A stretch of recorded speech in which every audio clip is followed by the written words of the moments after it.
about the Maryland, thank you, the state of Maryland nonprofit board requirements.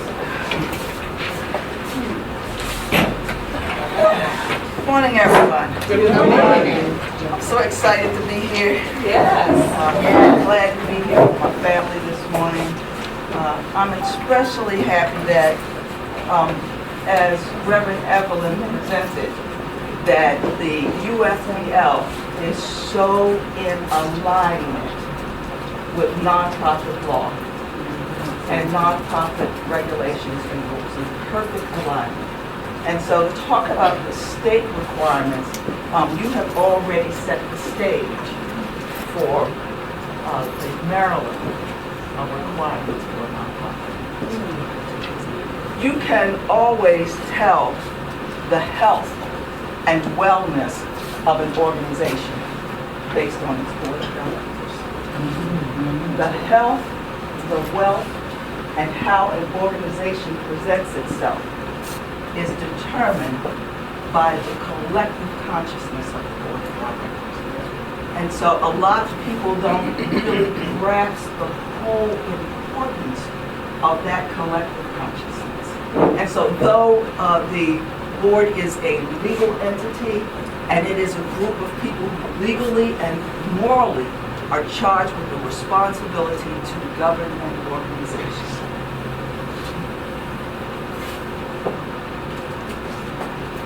There are two entities in incorporation. There's a for-profit corporation and a nonprofit corporation. And for-profit corporations are responsible to their stakeholders. It's a bit different for the board when you are a nonprofit because you are actually a community entity. And a lot of people don't recognize you are a public charity. And the board is then responsible not only to the stakeholders, but to the community in which it serves. There are some general responsibilities, and there are a list of them. We're going to go over them. So Reverend Evelyn set the stage, kind of the overview, and we're going to drill down just a little bit to the individual responsibilities that you have. But there are two main core responsibilities, and they are governance and the fiduciary responsibility of a nonprofit. And so the governance is the primary role of a nonprofit board, is the governance of the organization. This includes establishing the structure, policy, and plans that guide the board and staff members in fulfilling the mission. And that's the important piece, in fulfilling the mission. And so we must not overlook that everything we do must be tied back to the mission, the vision, the core beliefs and core values of the organization. Quite often organizations, as they grow and begin to unfold, they have established a mission, and as different activities are added, they call it mission drift. You know, they begin to kind of drift off the mission because there are times when opportunities present themselves and they appear to be good opportunities, either financially or for the community, but if it's not in alignment with the mission, then you're drifting. And so a lot, especially smaller organizations, often have a challenge with that. The fiduciary responsibility, and Reverend Evelyn said it earlier, you are legally responsible. As board members, you are legally responsible for the organization and how it functions. And that's why you can tell the wellness of an organization by looking at policy, procedure, and how it is managed, and the financial wellness of the organization. We talked about that yesterday in the training, that often boards, when they're looking at the financial wellness, they'll look at a budget, they want to make sure that everything kind of budgets out, everything balances out. But when you look at a budget, everything in the budget should map to the personality of the organization and its mission, vision, and core beliefs and core values. If it doesn't map that to who you say you are, you need to take a second look. Yes. you need to take a second look at the finances. It's not just balancing the books. It indicates who you say you are, because your line items indicate what you do, not what you say, but what you do. It's just like in your personal life. You can tell what you're really about, not by what you say, but by where you spend your money and your talent. Yes. Same with the organization. So you are legally responsible. The board's fiduciary duty is a legal duty to act solely in the nonprofit organization's interest, in the nonprofit organization's interest. And Reverend Evelyn talked about that. Often people get on the board to work in their own interest. No. Board members hold the organization in trust for the public good and fulfillment of the organization's mission. This is something that some nonprofits overlook, depending on what their services they're actually providing. The public good. That's right. The public good. So we exist to teach, but we are serving the public. That's right. And so it is not just the wellness of the organization, but it is also for the public good. So board members have a series of responsibilities. But before I go over that, when we talk about the structure of a board, how many board members do we have?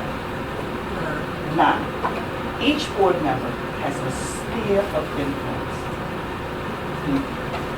Yes?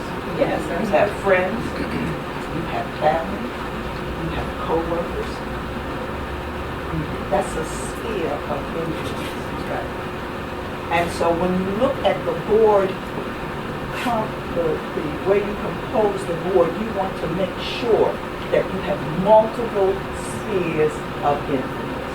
Because especially here as a church, we have to be careful because we're a church family. And so you could end up with 1 or 2 people who have the same sphere of influence. You see? And so we must be thoughtful in the composition of the board to ensure that we have spheres of influence. And so that means that when you leave here, you should be talking about your church home and your mission and your vision. One thing that I was tasked with yesterday, and I recognized that I've got to go back and do a little work within my own organization. They said you should not have one board member who cannot recite the mission. That's good. As a board member, you should be able to immediately know the mission of the organization. And I thought that was very interesting. And so could I have someone to read the first responsibility? And there are listed. I'll do the first one. Thank you. Board members should be composed of individuals who are personally committed to the mission of the organization and understand their roles as a fiduciary in performing the legal duties of a governing body. Yes, and that's what Reverend Evelyn was talking about earlier. Don't get on the board just to be on the board. Know the organization, know the mission, vision, core beliefs, core values. Know your legal responsibility, and you are legally responsible and bound legally. This is a business. Even though it's a church, we're an incorporation, and so there are business requirements and rules and regulations that you must adhere to as a corporation. And the second one, someone read that? The board should establish and periodically review the bylaws and policies to ensure the effective governance and management of the organization. So when we talk about governance, we've mentioned it more than once. Does everybody understand what governance is? Governance, the policies and the procedures that dictate the behavior of the organization. Yes, policies and procedures. The governance subcommittee of OGOT is hosting this today. Very good. And so I'm going to give you, there's a list that you'll see a little bit further about best practices. But one of the things that you are charged with as a board is to regularly review your policies and procedures for relevance. Because as the organization grows and unfolds, the policies must reflect that growth and unfoldment.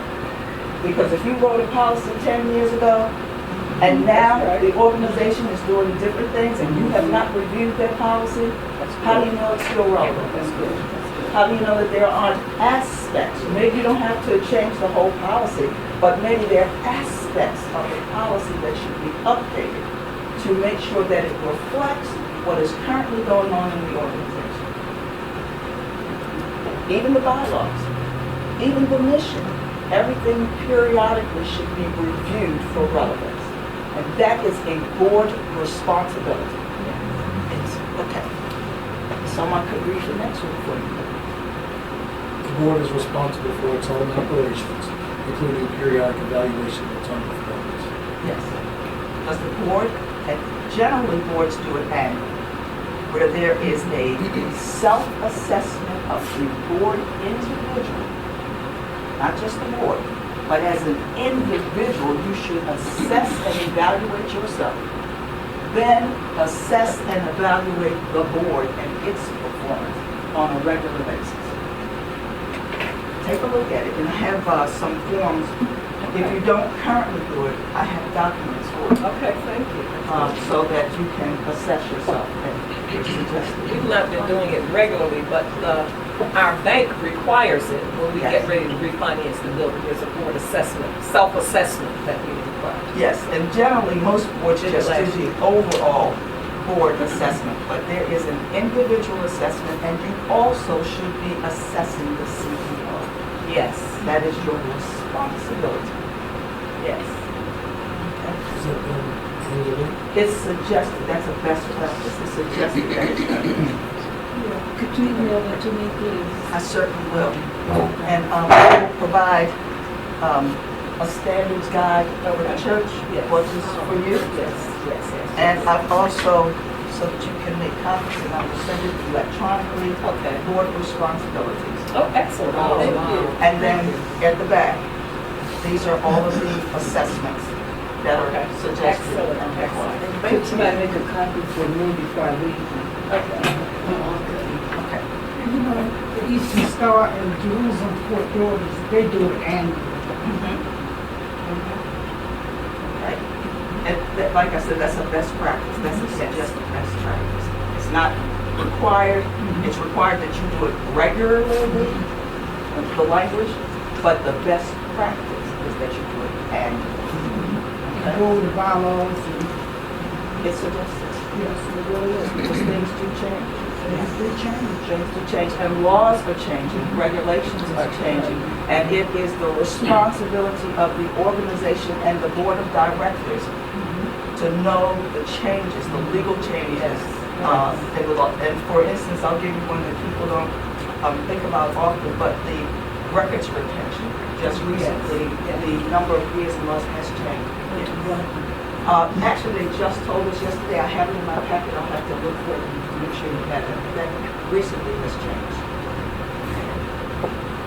And so the board should have stated performance expectations and hold board members accountable for attendance at meetings, participation in fundraising activities, community service, and involvement in program activities. Do not get on the board and be a figurehead. If you didn't come to do the work, if you didn't come to make a difference, if you didn't come for the real change, then don't do it. Because it's a disservice to you, and it's a disservice to the organization. You know, like I said, you can base the wellness, I can tell you, you can, before you go any further, you can have a conversation with the board of directors and review the budget and know the wellness of the organization is something. That's right. That's right. Just like that. If the board doesn't know policy, if it doesn't know procedure, and a lot of people don't like policy and procedure. You know, for some people it's challenging. But it gives the organization the stability. You know, it's about process and procedure. I can tell you, like for the Light of Truth, if we've got a problem and it's recurring, the one thing I know, that the process or the procedure is out of order. Not the person. That's right. That person didn't make the mistake. Generally, it is a process or procedure that needs to be tweaked or updated, or to have a conversation with staff to understand what needs to go in this policy. What needs to, because they know best most time. Okay. All right, the next one is this one. Maybe someone would read this one for me? Board is responsible for the orientation, education, and the removal of board members. New board members should receive an introduction to the Standards of Excellence Code. Which I have provided for you. Thank you. And there are several areas that it has suggestions that you not know verbatim, but you become aware of. You know, because the issue is, for most of us, especially when we are serving like this, there's a consciousness of excellence. That's right. That we must build and attain. That's right. But that a consciousness of excellence, because sometimes we get to doing the day-to-day and it becomes routine. But there's a difference between meeting your objectives and meeting your responsibilities and aspiring to excellence. There's a difference. How much energy do you put in to your board service? How much attention do you pay to policy and procedure?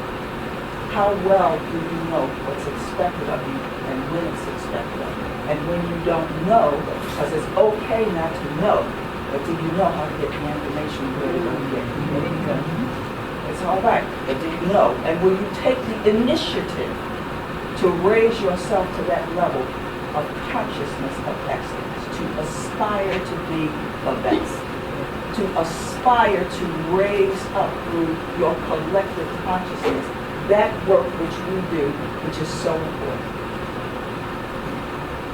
It's so important. I love the order of UFL. I love the order and the consciousness of excellence that was laid out earlier, because that's what's really required. A lot of organizations do good, but is good really good? Or must we aspire to something new?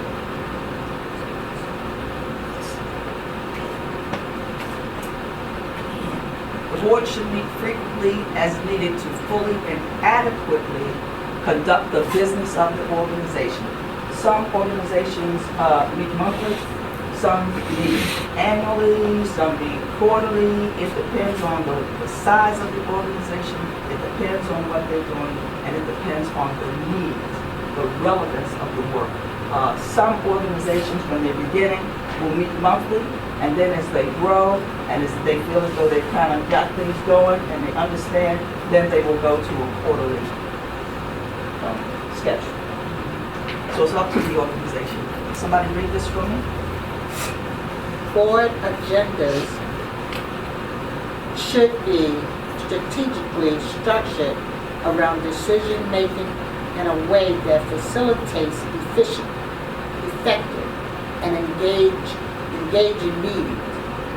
Accurate minutes reflecting board and committee actions should be kept and distributed to all board and committee members. All board members should have meeting minutes and agendas before the board, and you should be familiar. I will caution you, and a lot of people, especially on boards, when we have rich conversation, when doing meeting minutes, make the discussion a part of the meeting minutes.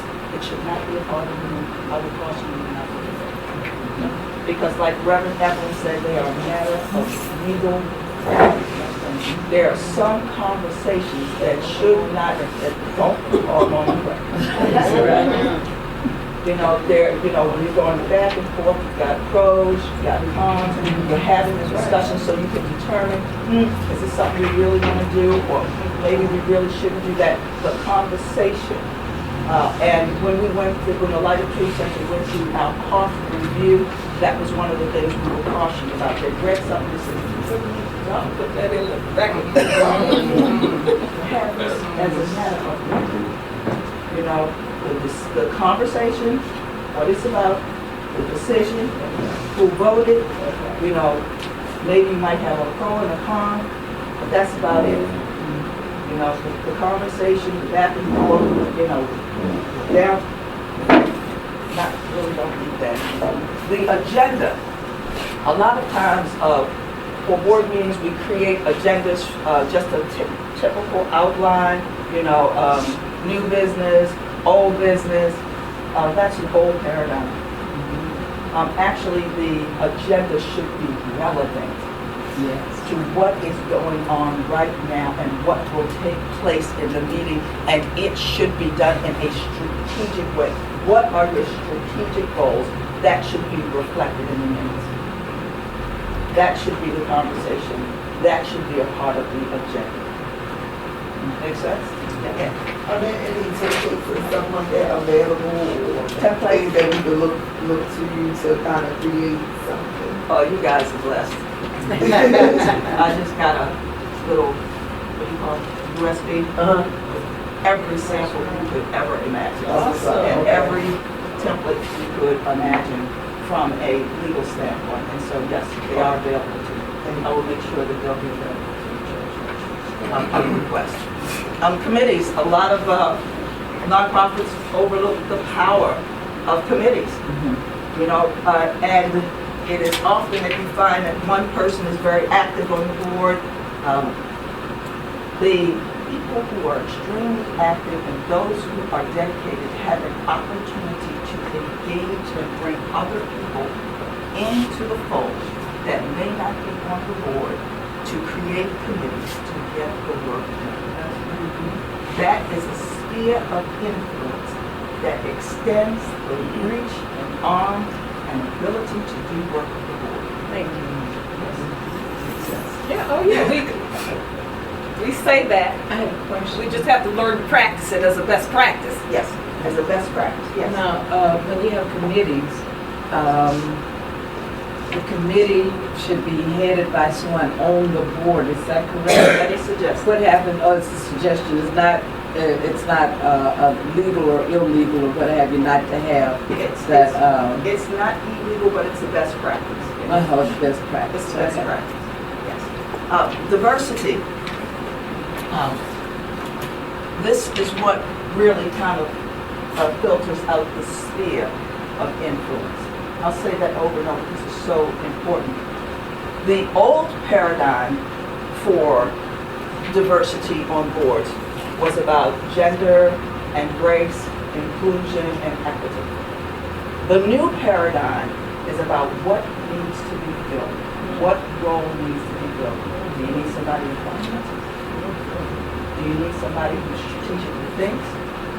Do you need so the diversity that we are looking for now on boards is not just, and that's still, you know, a baseline, that you represent the communities that you serve. So that you have people from the community, that you have women, that you have men, that you have black, that you have white, that you have it. That's still relevant. But beyond that, when organizations, funders, and everything are looking at you and looking to see if you recognize the true essence of the board, they want to make sure that everything that needs to be covered is covered. That you have people in positions who are knowledgeable about that particular position, and then the collective consciousness and working of the board then raises.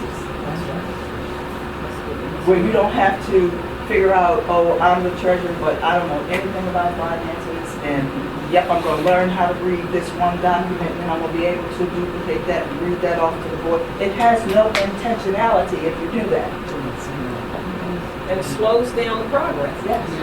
You know, and so much of what you were talking about earlier and what you were talking about is when you're on the board and when you are serve with intentionality.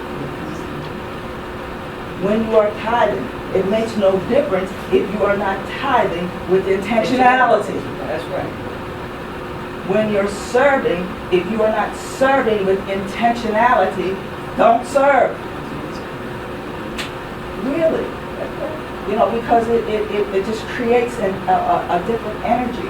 We teach here, we know that we are energetic bodies. So then the work of the board is energetic. And if you are not working well together, and if you are not working in a collective energetic body, then it creates a disturbance and it segues excellence. Kind of bridges excellence. Next one, please. So diversity is key to creating effective boards. Be sure to create multiple spheres of influence. Yes.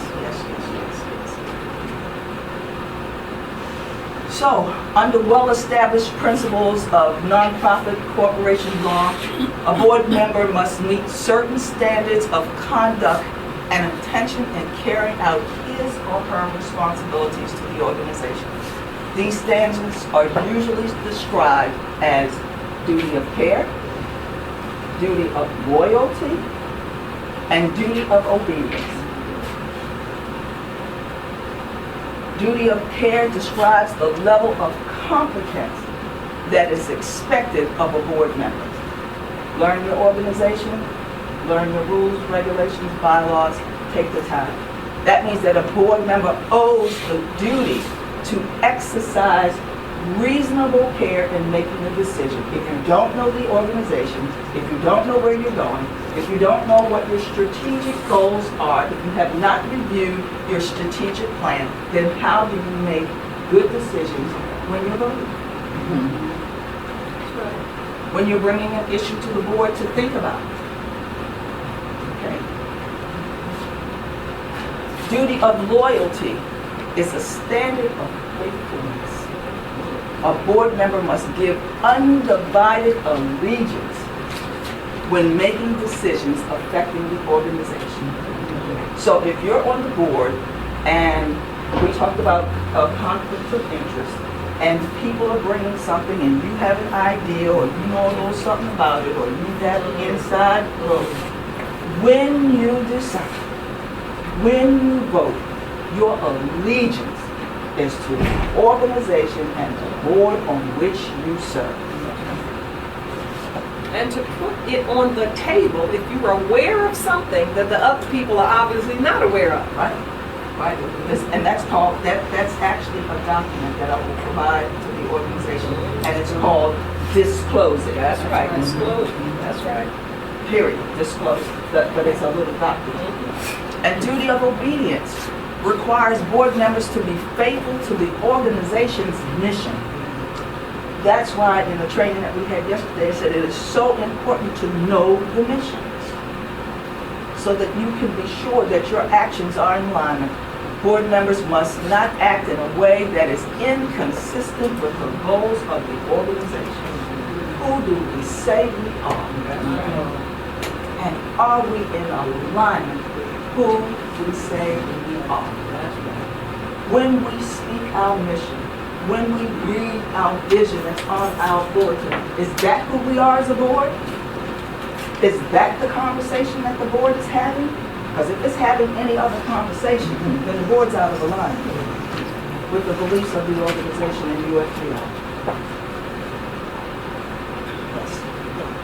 Best practices.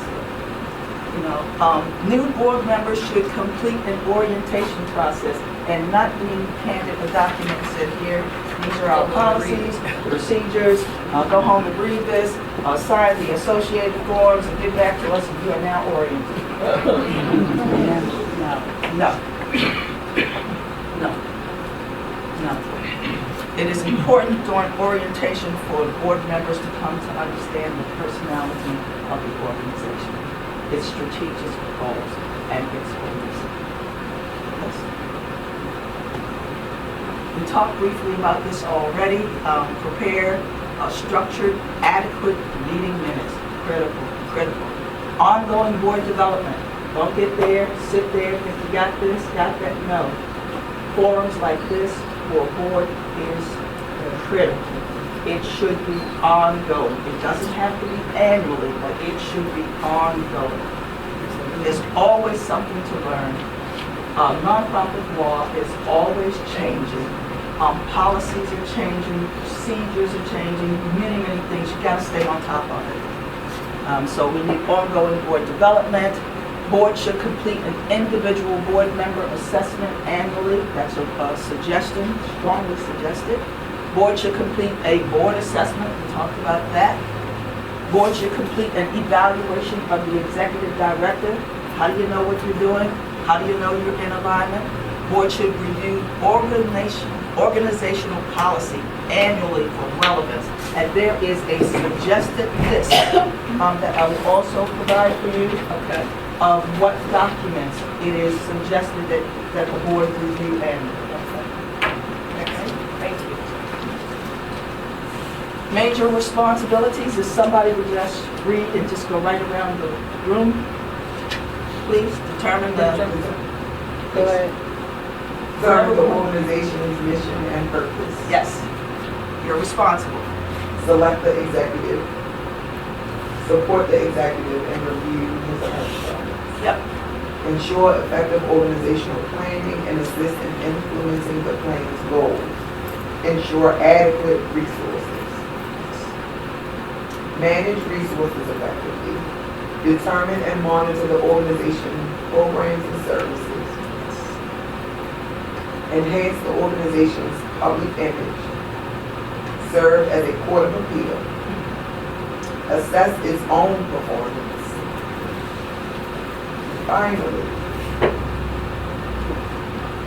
while appointment or election to a board is an honor, board members have important legal and fiduciary responsibilities that require a commitment of time, skill, and resources. Yes. Does anyone have any questions? Comments? Excellent. Yes.